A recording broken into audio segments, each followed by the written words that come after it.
بھائی بس کر دیں, آپ کیا بات کر رہے ہیں. صحیح مسلم کی حدیث ہے, نبی پاک علیہ السلام نے فرمایا بیماری متعدی نہیں ہوتی, ایک سے دوسرے کو. ایک شخص نے عرض کیا تھا یا رسول اللہ یہ میرے اونٹ کو خارش پڑ گئی ہے, اس اونٹ کی وجہ سے, اس کو خارش تھی, یہ اس کے پاس گیا تو اسے بھی پڑ گئی. کیا سادہ جواب ہے اور کیا انداز تکلم ہے. تیرے آگے ہیں یوں دبے لچے فصحاء عرب کے بڑے بڑے, کوئی جان منہ میں زبان نہیں, نہیں بلکہ جسم میں جان نہیں. کہا جناب میرے اونٹ کو اس اونٹ سے خارش پڑ گئی, تو ایک جملہ کہا نبی کریم نے. حضور فرمانے لگے تیرے اونٹ کو تو اس اونٹ سے پڑی ہے, تو یہ بتا اس اونٹ کو کہاں سے پڑی تھی, اس کو کہاں سے پڑی تھی.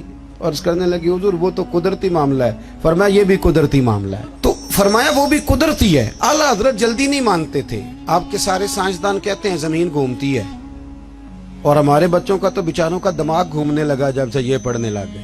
زمین اتنی موٹی کتاب لکھی اعلیٰ حضرت نے, زمین ساکن ہے نہیں گھومتی. پریشان ہو گئے آپ, میرے پاس ہے, لینی ہوئی تو لے لینا. اتنی موٹی کتاب ہے اور 300 کے قریب دلائل دیے کہ زمین ساکن ہے. اعلیٰ حضرت فرماتے ہیں جب نبی پاک علیہ السلام نے فرما دیا کہ جب رب نے زمین کو پیدا کیا تو کانپنے لگی, تو رب کریم نے اس میں پہاڑ میخیں بنا کے قلعے بنا کے لگا دیے تو یہ ٹھہر گئی. فرماتے ہیں جب میرے نبی کی زبان سے نکل گیا ٹھہر گئی, تو سارے سائنسدان بھی کہیں تو ہم ماننے کو تیار نہیں. ہم کیسے مان جائیں؟ حضور نے کہہ دیا ٹھہر گئی تو لہذا ٹھہر گئی. اور اعلیٰ حضرت نے اس پر 300 کے قریب دلائل دی. ہمارا تو اصل مسئلہ یہ ہے کہ ہم پڑھتے ہی نہیں. اور پھر کچھ لوگ بڑی محبت سے کہتے ہیں جو اب تو سائنس بھی یہ بات مان گئی. تو میں نے کہا سائنس نہ بھی مانے تو ہماری تو کوئی مجبوری نہیں, سائنس نہ مانے سائنس ہماری تو مجبوری اللہ رسول ہے, سائنس ہماری مجبوری. سمجھ آ رہی ہے بات کی. اسی طرح اعلیٰ حضرت کے زمانے میں نا کسی نے کہا تھا کہ کشش ثقل ہے, زمین چیزوں کو کھینچتی ہے. دلیل کیا دی؟ کہنے لگا جی وہ سیب گرتا ہے تو زمین پہ, امرود گرتا ہے تو انار گرتا ہے تو زمین کھینچ لیتی ہے. اعلیٰ حضرت فرمانے لگے کوئی سارے پاگل تو نہیں نا سامنے بیٹھے ہوئے کہ سائنسدان جو کہیں گے ہم مان جائیں گے. فرمانے لگے آدھا کلو کا سیب کھینچ لیا, انار کھینچ لیا, امرود کھینچ لیا, غبارے میں 1.5 چھٹانک ہوا بھر دو تو وہ زمین سے کھینچا نہیں جاتا. یہ عجیب فلسفہ ہے تمہارا بھائی کہ زمین اپنی طرف. بیالوجی والے تھک گئے کلیے بیان کر کے, ہیں جی, فزکس والے بیچارے تھک گئے رٹے لگا کے. تو اعلیٰ حضرت فرمانے لگے تمہارا کسی عقل مند سے پالا نہیں نہ پڑا. او خدا کے بندو, اتنا موٹا انار سیب امرود کھینچ لیا تو 1.5 چھٹانک ہوا تھی غبارے میں, وہ نہیں کھینچا گیا. تو حضور پھر آپ بتائیں معاملہ کیا ہے؟ تو اعلیٰ حضرت فرمانے لگے معاملہ یہ ہے کہ ہر چیز اپنی اصل کی طرف لوٹ جاتی ہے. چونکہ امرود زمین سے پیدا ہوتا ہے تو زمین میں آ جاتا ہے, چونکہ انار زمین سے پیدا ہوتا ہے تو زمین میں آ جاتا ہے. فرمانے لگے ہوا کی اصل اوپر ہے, جب غبارے میں ہوا پڑتے ہیں تو ہوا اس کو اوپر لے جاتی ہے, اور جب ہوا نکل جاتی ہے تو غبارہ نیچے آ جاتا ہے. تو فرمایا کش سے شکل نہیں, ہر چیز اپنی اصل کی طرف لوٹتی. انسان کہاں سے پیدا ہوا؟ مٹی سے. جائے گا کہاں؟ چونکہ اس کی اصل مٹی ہے. مٹی دیں تے مٹی رہنا ہی. ایویں کا دی بلے بلے, اج مٹی دے اتے بندیا تے کل مٹی دے تھلے. تو بھائی اعلیٰ حضرت نے نا نظریات کا تحفظ کیا. تیسری بات, اعلیٰ حضرت فرماتے تھے کہ دین میں خودداری اختیار کرو, عزت نفس, دین کو فار سیل نہ کرو.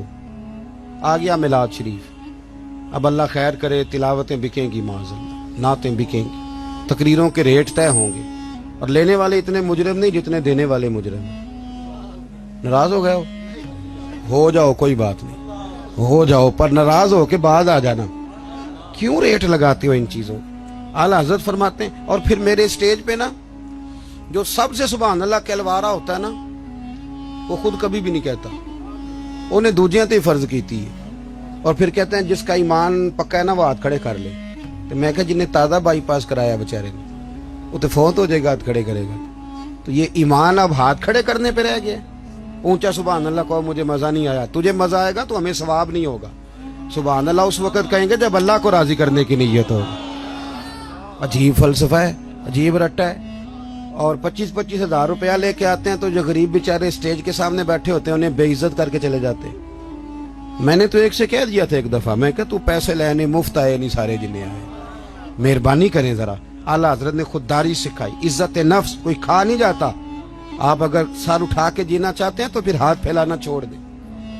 روزی رب قریب کے دست قدرت میں ہے, جب چاہتا ہے جتنی چاہتا ہے عطا فرماتا ہے. یہ کشکول اعلیٰ حضرت سنو, فاضل بریلوی کس کا نام ہے. اعلیٰ حضرت رحمت اللہ علیہ نا دکان پہ تیل لینے چلے گئے. میری طرح کا مولوی دکان پہ چلا جائے, دکاندار کہندا ہے انہیں کیڑے پیسے دینے, بڑے ہسے ہو تسی ہے نا. تو پولیس والا چلا جائے تو پھر نہیں ٹینشن لگتی, بولیں چیئرمین صاحب چلے جائیں تو پھر نہیں لگتی. صرف مولوی کی بات پہ ہنستے ہو. وہ کہتے ہیں یہ مفت خور ہے, یہ کیسے دے گا. اعلیٰ حضرت چلے گئے دکان پہ تیل لینے, دکاندار سے کہا, اور یہ بھی دیکھو اتنے بڑے عالم اور تیل لینے خود چلے گئے. یہاں تو جس کے 4 شاگرد ہوں وہ تو اللہ خیر کرے پکڑا ہی نہیں دیتا. اعلیٰ حضرت چلے گئے تیل لینے دکان پہ.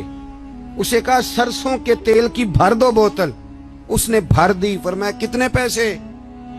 کہنے لگا جی ویسے تو 5 آنے کی ہے, آپ ہمارے عالم میں آپ 3 آنے دے دیں. اعلیٰ حضرت نے پورے 5 دیے. فرمایا میں احمد رضا ہوں, میں اپنا علم 2 آنے کا نہیں بیچا کرتا. کرو مدح اہل دول رضا, پڑے اس بلا میں میری بلا. میں گدا ہوں اپنے کریم کا, میرا دین پار آئے نہ نے.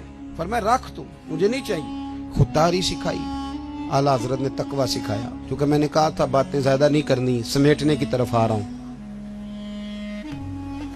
ہمارے ہاں نا کارکن ہمیشہ غریب آدمی ہوتا ہے, لیکن مجبوری یہ ہے کہ غریب آدمی بیچارہ وہ سارا سال بھی مسجد دھوئے نا, اشتہار بھی لگائے, تو میلاد کے سٹیج پہ وہ نہیں بیٹھ سکتا, کیونکہ یہاں بھی بیٹھنے کے لیے 50,000 دینا پڑتا ہے. آپ تعاون کریں محفل میں سٹیج پہ آ جائیں. اگر اور قریب بیٹھنا تو پھر نوٹوں کی دتھی رکھ لیں ہاتھ میں, پھر نعت کا نام یاد کر لیتا ہے, کہتا ہے حاجی صاحب ہے شیر تو آڑی نظر دے, اور ساتھ یہ بھی کہتا ہے پکا عاشق رسول ہے, کیونکہ 50 دے لے کے آیا ہے, پکا ہے, ڈگری دے جاتا ہے. خدا کا خوف کرے. اور وہ جو غریب آدمی, اس کو سیاستدان تو ویسے نہیں سٹیج پہ بٹھاتے, تو اگر محفل میلاد پہ بھی نہیں بٹھایا جائے گا تو اس کو عزت کہاں ملے گی. اعلیٰ حضرت تو فرماتے ہیں ہم غریبوں کے آقا پہ بے حد درود, اور ہم فقیروں کی ثروت پہ لاکھوں سر. اعلیٰ حضرت بڑی غریب پروری کرتے تھے. ایک یتیم بچہ آ گیا. سید ایوب علی صاحب رضوی رحمت اللہ علیہ آپ کے خلیفہ ہیں. کبھی اللہ آپ کو توفیق دینا تو میانی صاحب قبرستان جائیں اور سید ایوب علی صاحب کی قبر پہ ضرور فاتحہ پڑھ کے ہیں, کیونکہ اعلیٰ حضرت کو جتنا لوگوں تک پہنچایا ہے اس میں 75% حصہ سید ایوب علی صاحب کا. سید ایوب علی رضوی صاحب رحمت لاہور میانی صاحب میں آپ کا مزار ہے. سید ایوب علی صاحب کہتے ہیں کہ ایک بچہ آگے اعلیٰ حضرت سے کہنے لگا حضور میں یتیم ہوں, والد فوت ہو گیا, اکیلا ہوں, میری ماں ہے, تو اگر کوئی غریب دعوت کرے تو آپ آ جائیں گے.